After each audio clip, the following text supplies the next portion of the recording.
Hello and welcome to Nature and Environment. And today I'm going to talk about the effect of cold weather on human bodies and also look at the ways and means of overcoming or surviving in this cold weather condition. I will now look at how the body plays out in a cold environment or in a cold temperature. When you are indoor, the body is usually warm or you have a warm temperature around you, and this is as a result of what the heaters that you have turned on or the enclosure the building itself that is enclosing you. Now immediately you step out, you are going to have a change in temperature outside, and that temperature outside is what is called the air temperature.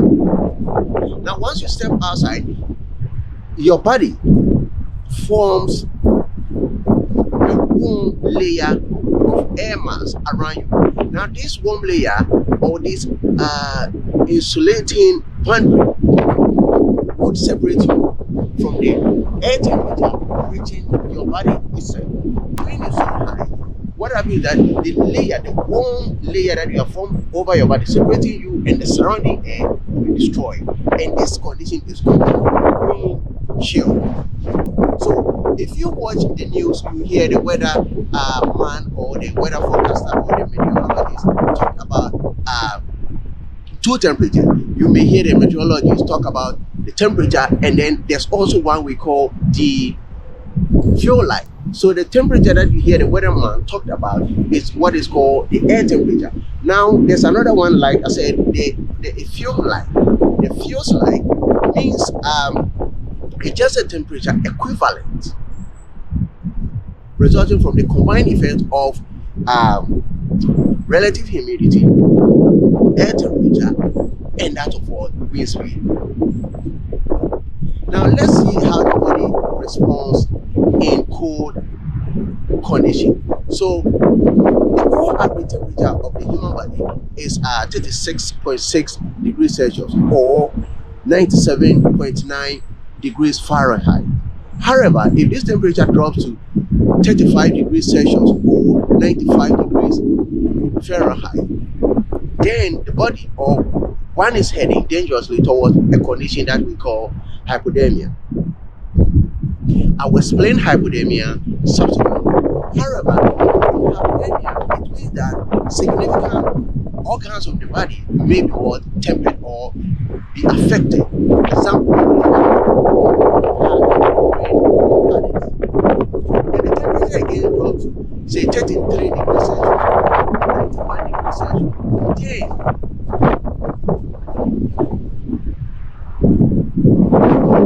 important mental furthermore, if the temperature drops to say 28 degrees Celsius or 82 degrees Fahrenheit, what will happen is that then we are into the latter part of the hypothermic condition.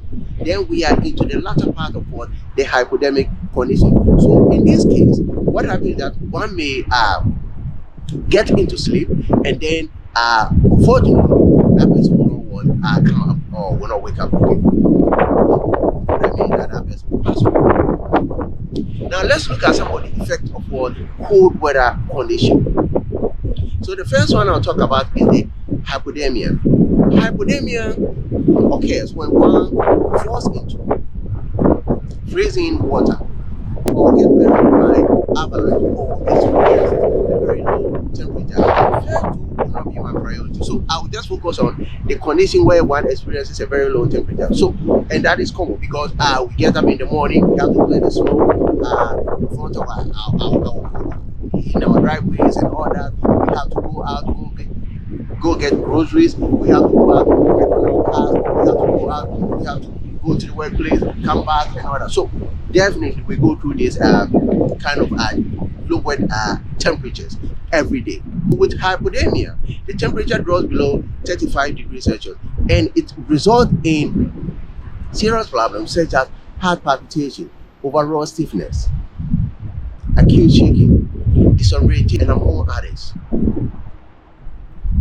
West hypothermia can also lead toward improper, speech. It may also affect a person to think clearly and also conduct or do a precise body movement. The latter part of hypothermia is that one will feel asleep or you go to sleep. You may not wake up again. It means that you may die, unfortunately. The next effect of cold that I want to look at is frostbite.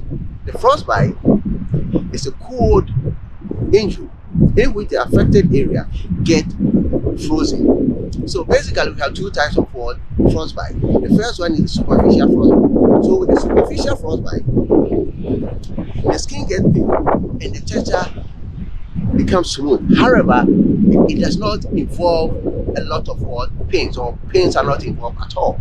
The next one is the deep frostbite. With that one, the frost gets into the inner tendons and muscles.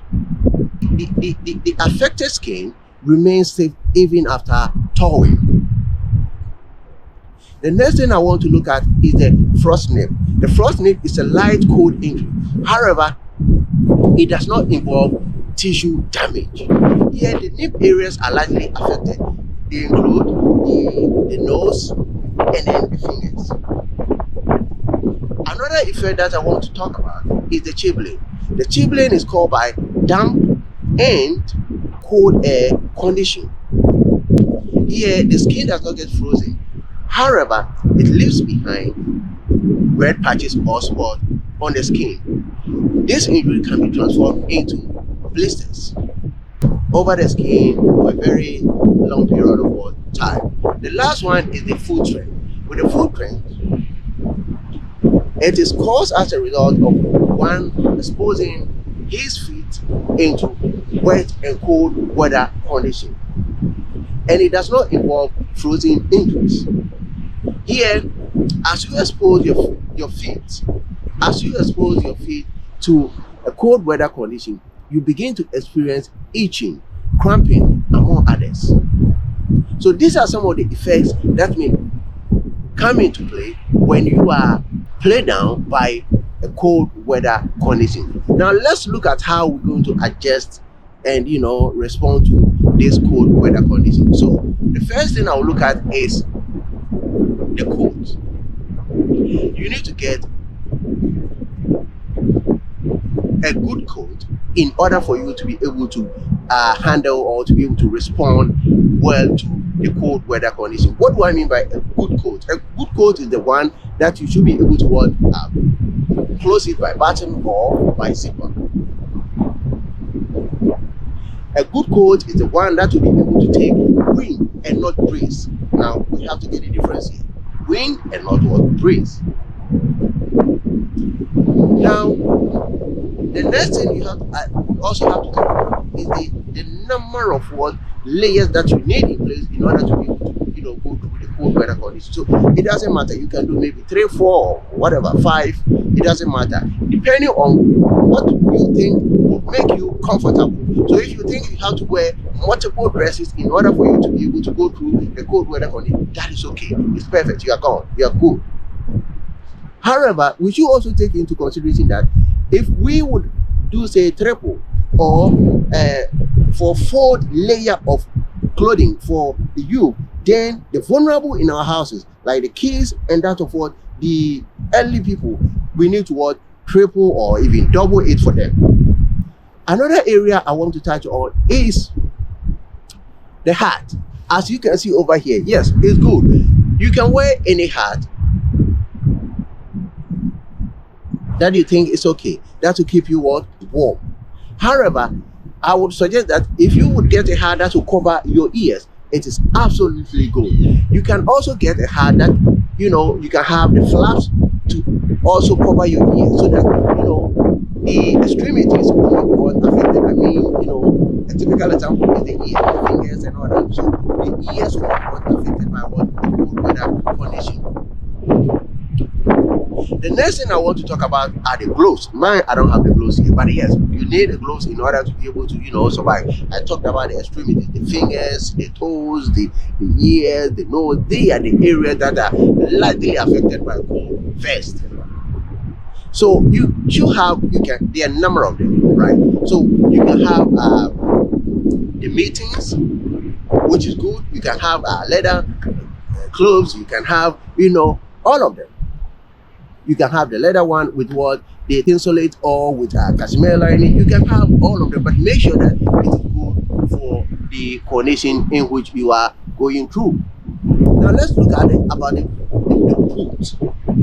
There are so many boots in the market, but to get the right one. So if you get the right boot, if you get the right socks, I think you'll be good. Now, what I want to say about all these kind of gears is that if you're a newcomer in town, definitely you wouldn't know the difference between the coat. No two ways about it. Once you are from, the tropical world, or you are from, different parts, you wouldn't know. So when you go to the shop, it's better you ask. When you ask, you want a coat that to be able to withstand the temperature of, say, minus 30 degrees or minus maybe 20 degrees, yes, they will offer you. They will offer you the kind of coat that would be suitable for you to be able to survive the cold weather conditions. It doesn't matter. You may see, a fluffy one, a fluffy coat. You may see a nice coat, very heavy and all that, but it will not be able to, withstand the cold weather conditions. So the sellers, yes, they know what to do. Ask them, though they may be quite expensive, but if you get one, then you are going to save yourself from all this, have challenges. Now, one area I also want to talk about is you getting prepared for the cold weather condition. Now, I'll look at it from the home, and then I would, look at it outside. In the home, what happens is that you need to get what it takes to be in the house. The basic things that you have to get is that you need to get your shovel. Now, you may have a snow blowing contractor who does the cleaning or the blowing of the snow for you and all that. That is okay. But what happens to your steps? Now, so you need to get a shovel in the morning. You can get up and then you can quickly clear the snow in front of what or on your steps. Again, you also have to get a snow such as salt. So with this one, you spread the salt all over before you go to bed or early in the morning, so that you don't want slip over. I'll tell you one thing about slipping or fall. It's the most common injury during winter is fall. It's as a result of what? Fall. A number of people have gone through surgical operations, waist operation, a lot of operations. People have lost their pregnancies and all that simply because they would slip on the snow. You wake up in the morning, you step out, you wouldn't know. The icy condition would just fly you over, and then you end up causing injury to yourself. So what you have to do is that you have to get snow melt, like salt in the morning, you spread it over, in the night when you go to bed, you spread it over, so that it will melt the snow or the ice that's falling over while you are asleep. Now, there's also one thing that you also have to consider. Yes, you may be having a car, you are driving around, so you don't really care about, some of this stuff. But they are very important because you wouldn't know what will happen. So what you have to do is that, though you would not be dressing the same way as somebody who has not gotten a car will be dressing, at the same time, it is better you also get prepared in your car. Make sure it's okay. But all that you have to do is that you have to check your temperature, you have to check your gas gauge and all that to make sure everything is intact before you leave the house, and then when you are coming back, you make sure everything is intact. Because once you get stuck and then you don't have all these gears, you find yourself wanting. Now, in doing so, it is better you all get the gears, the whatever, everything in your car. You don't know what will happen. Somebody will run into your car, you have to come out. You may run into somebody's car, you have to come out and talk about the issue, and police will come in. You may also run out of gas, you may experience a mechanical problem. So if you get yourself prepared and then you are on the road, or you are moving or going to work, then you know that in case of this eventuality, you'll be able to still manage with the code, and then you wouldn't get sick. So there are other things that I think you can do, but these are the basic things that I think I can talk about. So at this point, I would say yes, cold weather presents a major challenge to outdoor activities in a temperate world. If you go to Europe, the Scandinavian countries, if you come to, the western part of the world, then you know what I'm talking about, US, Canada, Greenland, all those places, you are moving towards the pole. All those places, they experience a lot of cold weather conditions. And then the southern part of Australia, New Zealand, and those places, they experience a lot of cold conditions. However,